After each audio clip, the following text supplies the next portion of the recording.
You ready for this? You ready for this? You ready for this? Welcome to this continuing series from Morgan Rees. Welcome to Fun with Cables. I'm your host, Morgan Rees. If you like anything that you see, please hit like and subscribe.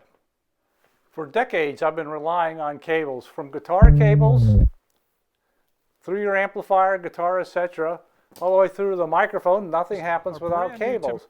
So I've had to learn how to wrap them, carry them, and sometimes you're in a hurry, so you've got to figure out how to store them so that you can quickly get them out. One form of cable management is this, which I kind of doubt you're on board with. Neither am I. Everyone is different and unique in this world, and so are the ways that people manage these cables. I kind of don't like this system. In our world of computers now, everything on your desk has a cable one way or another.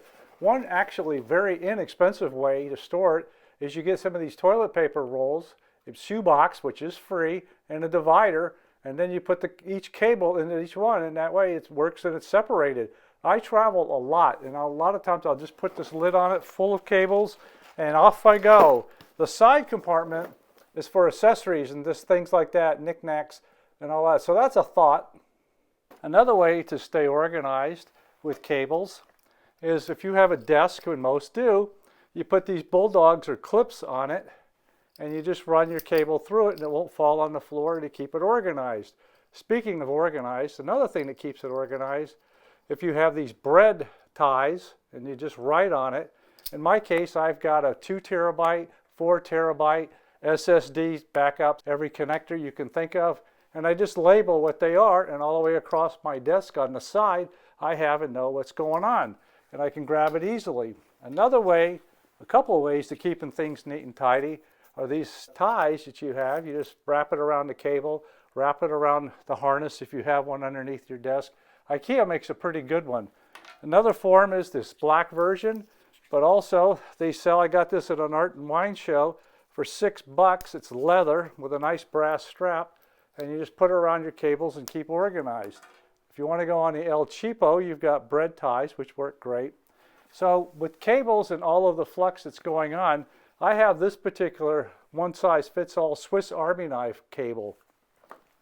What it has is on one end, that's usually the input, you have a USB-C and a USB, because the world's transitioning from these two.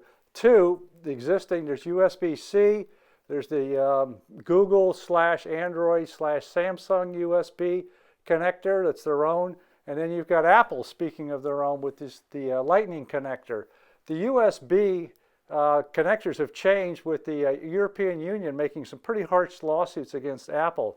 So they're migrating from the Apple Lightning to the USB-C, but during this transitional period, which is a pain in the neck, you can have these cables that have a multi-connector on here, and that way you don't lose them.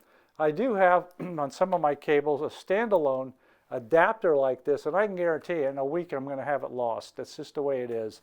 So I just wanted to show you some different ways of getting organized with cables. It's an interesting transitional period. If you enjoyed the content, please click like and subscribe. So I'll see you on the internet. If you'd like to learn more, log on to www.morganrees.com. That's morganrees.com. Thanks for listening.